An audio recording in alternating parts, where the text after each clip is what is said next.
10 blown saves tells you everything you need to know. May not be the only problem this team has, but the bullpen sure as heck is a big one.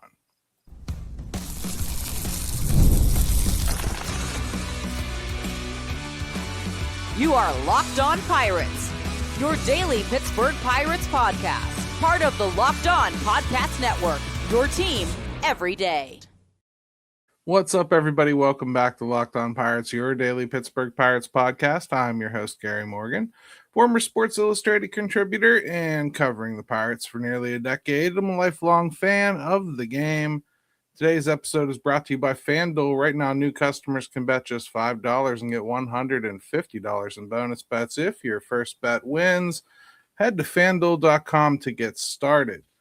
We're going to finish up today's show with your questions in an AMA session, and there's some good ones in there about Konnor Griffin and some other stuff that concerns you. But before that, we're going to talk about Ryan O'Hearn's injury, how this team could potentially react to it, and we're going to start with the bullpen, where it stands, why it's struggling, and what actually needs to change. Bullpen has an ERA sitting between 4.24 and 4.43, depending on whether you want to include Carmen Mlodzinski's work or not. They're bottom third in the National League. And the story is inconsistency. You've seen flashes. Gregory Soto has looked like a weapon most of the season. Dennis Santana was handling his business pretty well before just mysteriously losing everything that made him him. And everything else leading up to that has had questions. Let's be real about what's really here. The fifth and sixth innings, this is a problem. Because of how the Pirates are handling young starters, they're asking the bullpen to cover meaningful innings earlier in games, and it hasn't worked. Too many walks, too many inherited runners scoring, too many games just flipping right there. Seventh and eighth, getting a little bit better. Inconsistent. There's real arms there. I would think Carmen Mlodzinski would really help. We'll get into that. Too often they're cleaning up damage instead of protecting a lead. In the ninth inning, really, they've actually been pretty fine. Santana was good when he was there. Soto has been pretty good, despite what happened this weekend in those spots. But if you're already tied or trailing by the ninth, it just doesn't really matter. 10 blown saves. Like that's not noise at this point. That's kind of just results. That's what we're stuck with. I would say what you shouldn't do is panic. If a guy has done it before, you probably owe it to yourself to figure it out. You at least got to know whether this is just a bad stretch, or is he no longer that guy? Is it just over? You owe certain guys a little bit more time to figure that out. Like Dennis Santana has given this team a solid entire campaign. And part of another one after getting picked up off waivers. And he's been pretty decent this year up until this recent little stretch. So you'd like to think there's just something stupid going on with Dennis Santana. He's either tipping his pitches or something got scouted, or he's changed something small mechanically and it's affecting his delivery. It's no longer as deceptive as it was.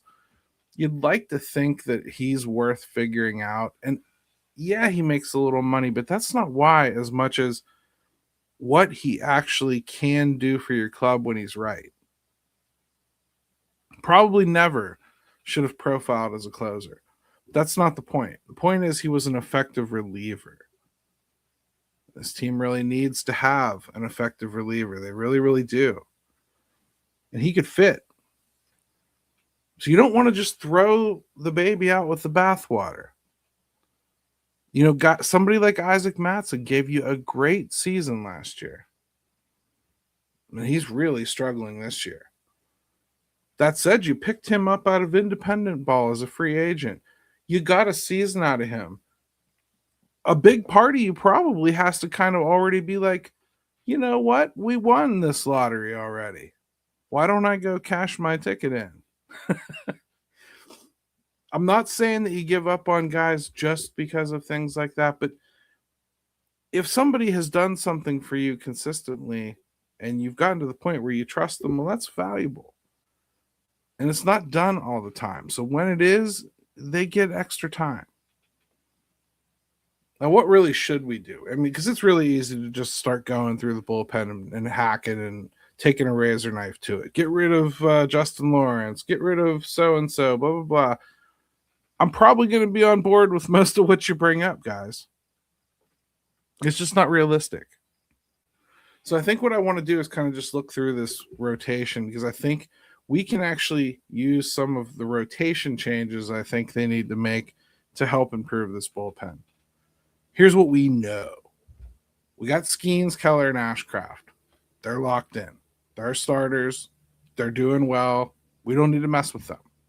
We really don't even need to spend a lot of extra energy worrying most nights about making sure that we cover a whole bulk of innings, because for the most part, those are your three guys that are going to go ways. We know Jared Jones is coming back. And despite the silliness of last week and all that weird reporting that came out, he's going to start. I honestly don't know why everybody's being so strange about it. He's going to start, at least when he first comes back. It may not be his role for the rest of the season. It may not be his destiny forever. But that's the plan when he comes back. So we know that's happening real soon.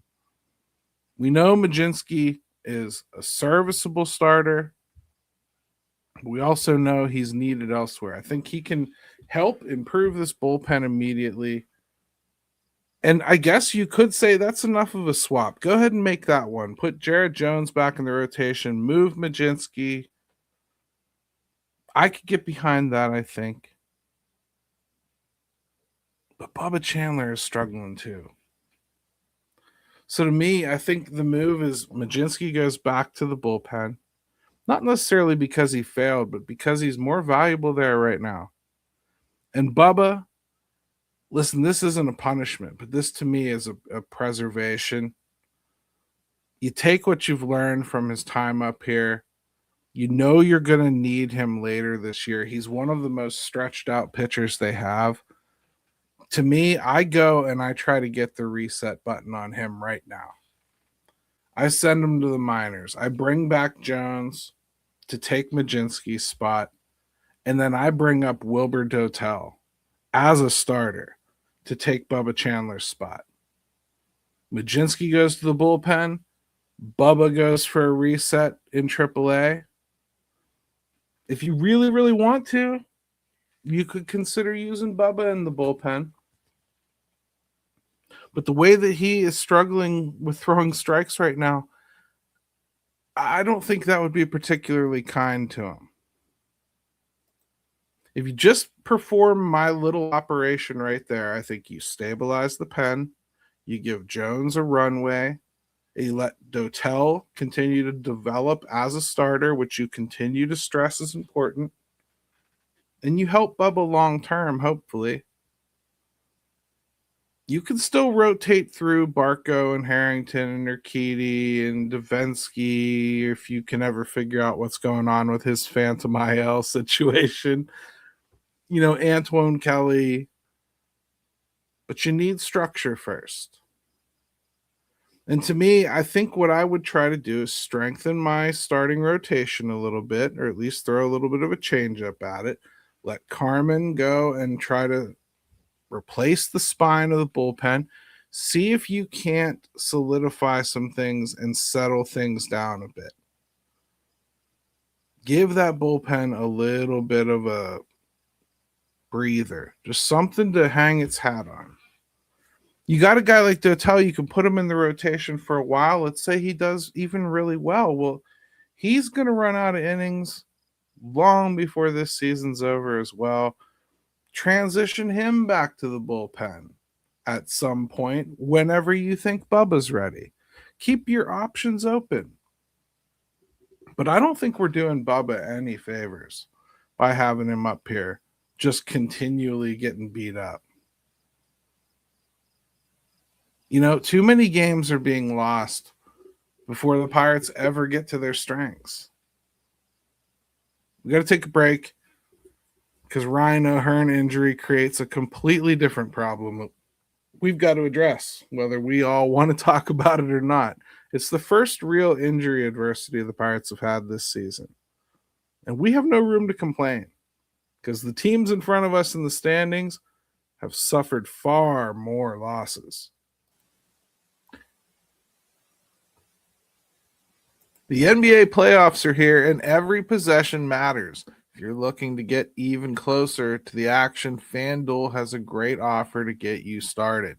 Right now, new customers can bet $5 and get $150 in bonus bets if your first bet wins. That's right. Turn $5 into $150 in bonus bets just for getting started. I like using FanDuel during the playoffs because everything I need is right there in one place. You can check stats, trends, and matchups before making your picks, so you're not just guessing. You're making informed decisions. And look, if you're into baseball more like I am, you can get in on the Pirates too. Right now, they're sitting at plus 700 to win the NL Central. So if you've been riding this team or you think that they've got something better that they're building here, go ahead and jump in while the value's there. Whether you're looking at player props, playoff games, or just following your favorite teams, it adds another layer of excitement to everything you're watching. Head to FanDuel.com, get started. FanDuel, play your game.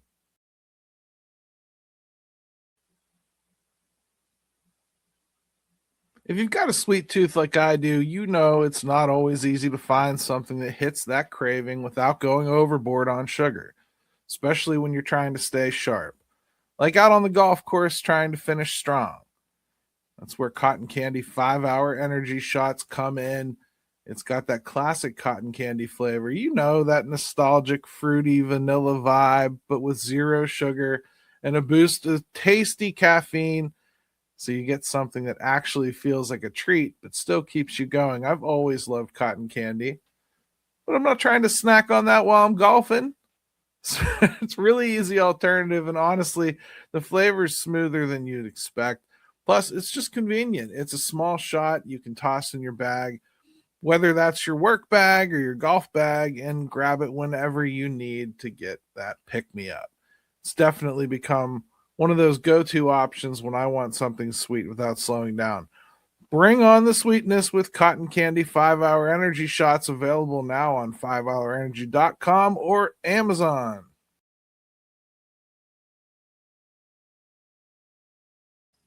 Hey everybody, welcome back to Locked On Pirates. If you haven't already done so, check out the Everydayer Club. There is a link down in the show notes to the Supercast. All you got to do is click on that, go there. $5 a month or $50 a year, you get ad-free episodes and you get access to the Discord where you can talk to me about baseball and a ton of other people that like baseball. Come on over, it's a lot of fun. Ryan O'Hearn going on the IL hurts. And yeah, Jake Mangum coming back fills the roster spot immediately, but it really doesn't solve the problem. I mean, he's not a starter. You know, he's a couple day a week answer, and you really don't want to keep seeing Triolo trotted out there to right field either. So what we already know is happening. They've sent Nick York to the minors. We do not know the corresponding move quite yet. So I thought we would go through some of the options here. They can make a few moves here that don't involve a roster move, meaning they don't have to cut anybody. Now, they have some guys who are eminently cuttable, so let's not get too carried away with that. It's not like because we don't want to cut somebody, you would lean this way. It's just that if somebody's going to be ready and they're already on the 40-man, you'd probably rather go that path, right? So without moves, a couple here that aren't going to make a lot of sense, but I'm going to name them anyway. You've got Rafael Flores, you got Jack Brannigan, and you got Callahan. I don't see Callahan. I just don't think they need him for the same reason that they didn't need Nick York. Brannigan, was injured all spring. I know he's been hitting, but he's really in Double-A, not truly an option here. In fact, I bet that they would probably prefer to not have had to have put him on the 40. They just thought he was going to get taken. Rafael Flores, really the primary catcher right now in AAA. With Endy being up, I don't believe that Rafael Flores will be the call up here either. So I wanted to name them just because they're in that class. You also got Justinson Garcia, and you got Esmerlyn Valdez. Both are hitting. Justinson just got back from IL, and they're playing him a little spotty since returning, so I'm not 100% sure what's going on with him. They literally could be calling him up, and that explains the spotty play too. That's possible. Esmerlyn, he's been pretty consistent all season. Strikes out a bit too much. Kind of always knew that. Hits for power. Kind of always knew that. Garcia's been hitting for power too since coming back from the IO, but a very brief stint. Garcia's probably better positioned to step right in and be a defensive upgrade. Valdez, he can play in the outfield, but he's not going to surprise you with being super good or something. I think he's O'Hearn level probably, which is fine. Unless you're one of these nerds that reads defensive runs saved every day and can't see past it because you just can't watch a baseball game. You've got to read the numbers on it literally as you're watching it to decide whether what you just watched is good or bad, because that makes so much sense. They could go aggressive, like I said. They could DFA a fringe arm like Urquidy or Davinsky. Like I said, I have no idea what's going on with him anyway. You could call up somebody like Ronnie Simon. I know. Listen, don't hate on it first. Let me read you what he's doing. Okay, he's had a decent amount of at-bats, about 150 down there, and 342 average and a 937 OPS. He can play the outfield. He can play second base. It's another lefty bat to replace a lefty bat. It's the only one you could possibly go to in that situation. Everyone else that you would consider calling up is a righty. Just saying. Not flashy, but it's production. And this is a whole month. I mean, this would basically be like, dude, last chance cafe for you. Probably going to DFA you in a month when O'Hearn's back. But, he's out of options. That's why he's not on the 40-man as it is. But I truly believe this is an option. And I'm not sure it's one we should turn our noses up at. It's certainly not going to be as attractive as getting a month of Garcia or a month of Valdez. But there may be some very real reasons not to call them up too. I think out of the two, again, it's Garcia is the more likely of the two. He's already been in the league. He's already produced in the league a little, albeit not great. We know his glove will play. That's important, I think. And, you're not really replacing O'Hearn. You're kind of redistributing him. You know what I mean? Here's what I would do with the lineup, though. I think I didn't like necessarily putting Nick Gonzales in the cleanup spot. I understand why. But here's what I would think I would do. I think now I would bite the bullet on moving Griffin up to the leadoff spot. I think you have a real reason to do it now. He needs to be in the top half of the lineup anyway. Use his speed, get him up there. Let's get Griffin more at bats and move him up top. Follow him up with Brandon Lau. Follow him up with Brian Reynolds, and then move O'Neal Cruz to the cleanup spot. I know he strikes out a ton, but the bat profile will play down there. It doesn't have to last all season. Remember, you're trying to replicate what your top part of the order was, and when you're taking somebody as productive as Ryan O'Hearn out of the middle of it, it's not like I can just wave a magic wand and fix it, but you can't just think you can throw Ozuna into that spot. It's got to have to be somebody that's actually hit for you. I would think like you go with Cruz, and then maybe then if you want like Gonzales to bat fifth, that would work. Horwitz might even fit there pretty well. He's been hitting pretty decent. I think you have options to kind of mitigate this a little bit. You just clearly have a lot less depth. I know that we were all very high on Jake Mangum early in the season, but you cannot lose a guy like Ryan O'Hearn and have the main replacement for his playing time be that. That's not going to work. I like Jake Mangum, but you just cannot replace Ryan O'Hearn with Jake Mangum. You can't. You got to have more power production. You got to have a little bit more a little bit more of something. Has to be there. Just has to be. Especially from the right side. O'Hearn gave you consistency, and now you're going to be guessing. This is going to hurt. The reaction I think that the Pirates will have is going to tell us a whole lot. People are going to care about this move because it's the first time they've really had to replace anybody. The first time we've really had to test the depth. We knew we were going to have to do it this year.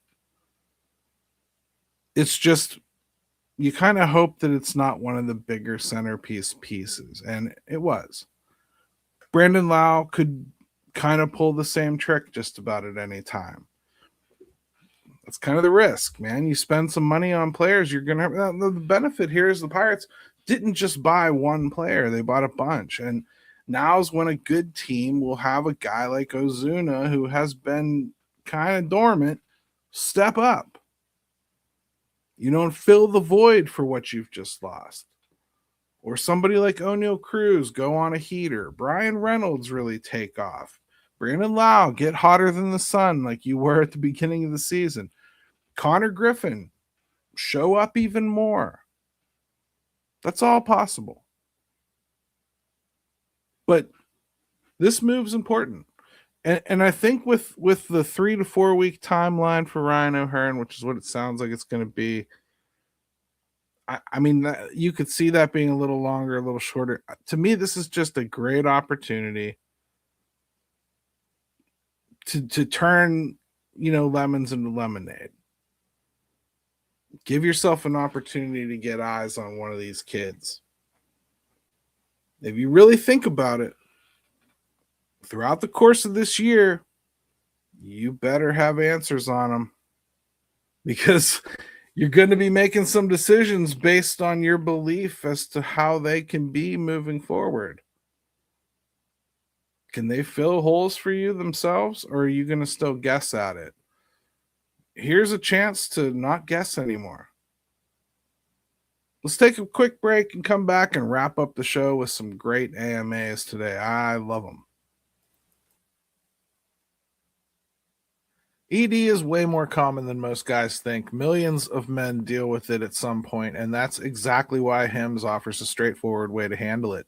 HIMS connects you with licensed healthcare providers online, giving you access to legit treatment options from the comfort of your home. No awkward appointments, no waiting in pharmacy lines, just a simple process that makes it easier to take care of yourself. The whole thing is designed to be easy. You fill out a quick online intake, a provider reviews your information, and if treatment is right for you, it gets shipped directly to your door in discreet packaging. It's private, it's convenient. It just removes a lot of the friction from the process. They also offer options like sildenafil, the generic for Viagra, at a fraction of the cost, along with other treatments so you can find what works best for you. To get simple online access to personalized, affordable care for ED, hair loss, weight loss, and more, visit hims.com/lockedonmlb. That's hims.com/lockedonmlb for your free online visit.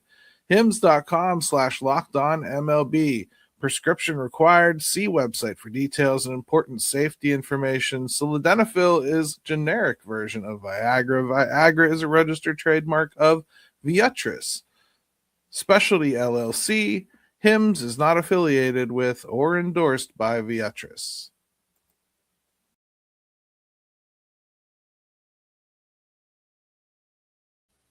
Hey everybody, welcome back to Locked On Pirates. It's great AMA time. I love these. Let's do this. Pirates have had several painful losses already, most recently that Phillies game. How should we feel about these as fans? Should we be upset or skeptical that they're losing games they could have won? Or should we be more optimistic that a lot of these losses have been close and competitive? I don't really get into the business of telling fans how they're supposed to feel. I just kind of tell you how I feel. I'll occasionally tell you, like, if I think you're having a silly thought or something, but no, how you feel is your choice. I kind of look at baseball seasons more like, a road trip. Let's say I have about 8 hours to get someplace. At least that's what, if you're old and you remember triptychs, at least that's what the triptych said, right? Or at least it's what your Google Maps app says when you load it into the car and get ready to go.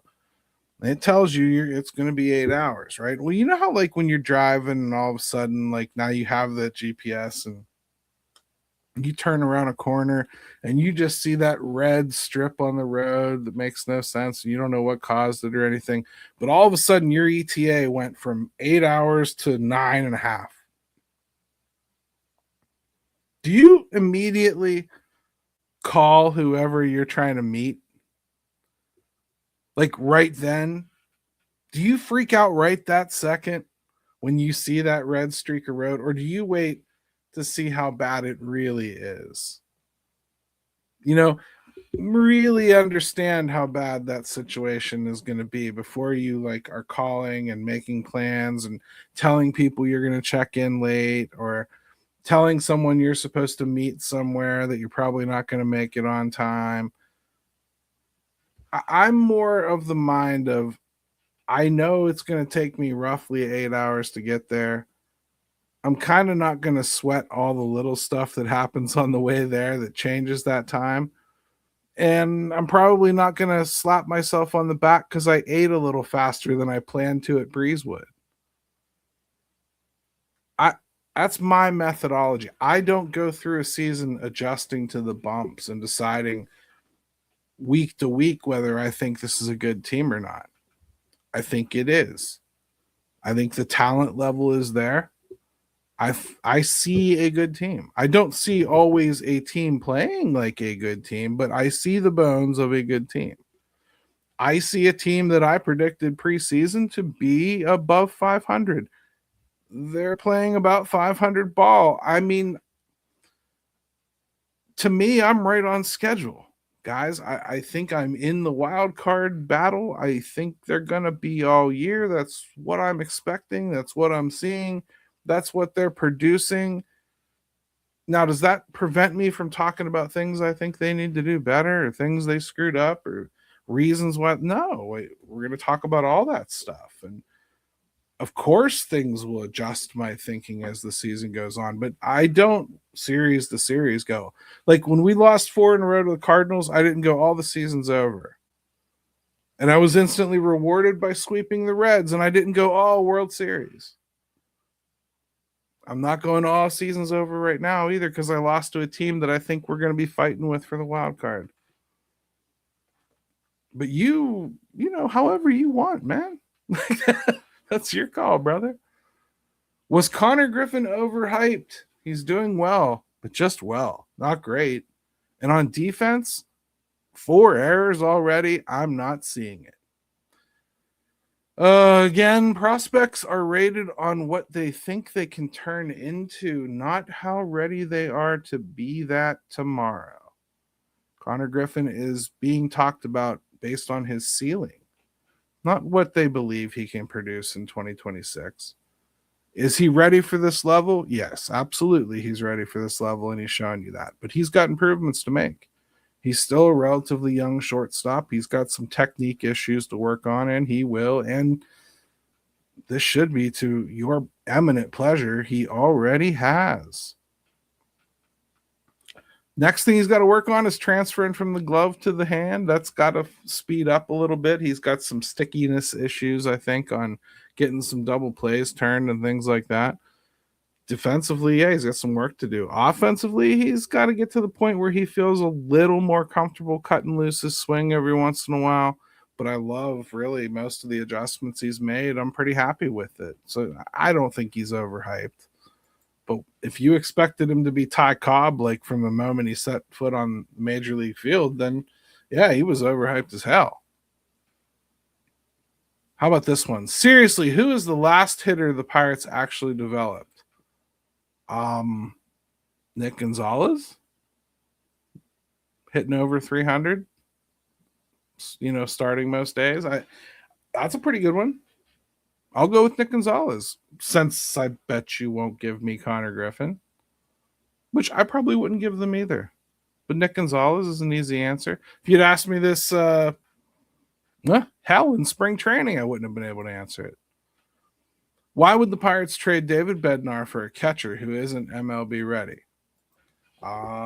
David Bednar was going into his last year of arbitration. He had a bad year, followed by a bad start that he corrected, and the Pirates traded him in a season when they were not winning for offensive help that they hoped would come. Will he turn out? I don't know. But it's too early to say he won't.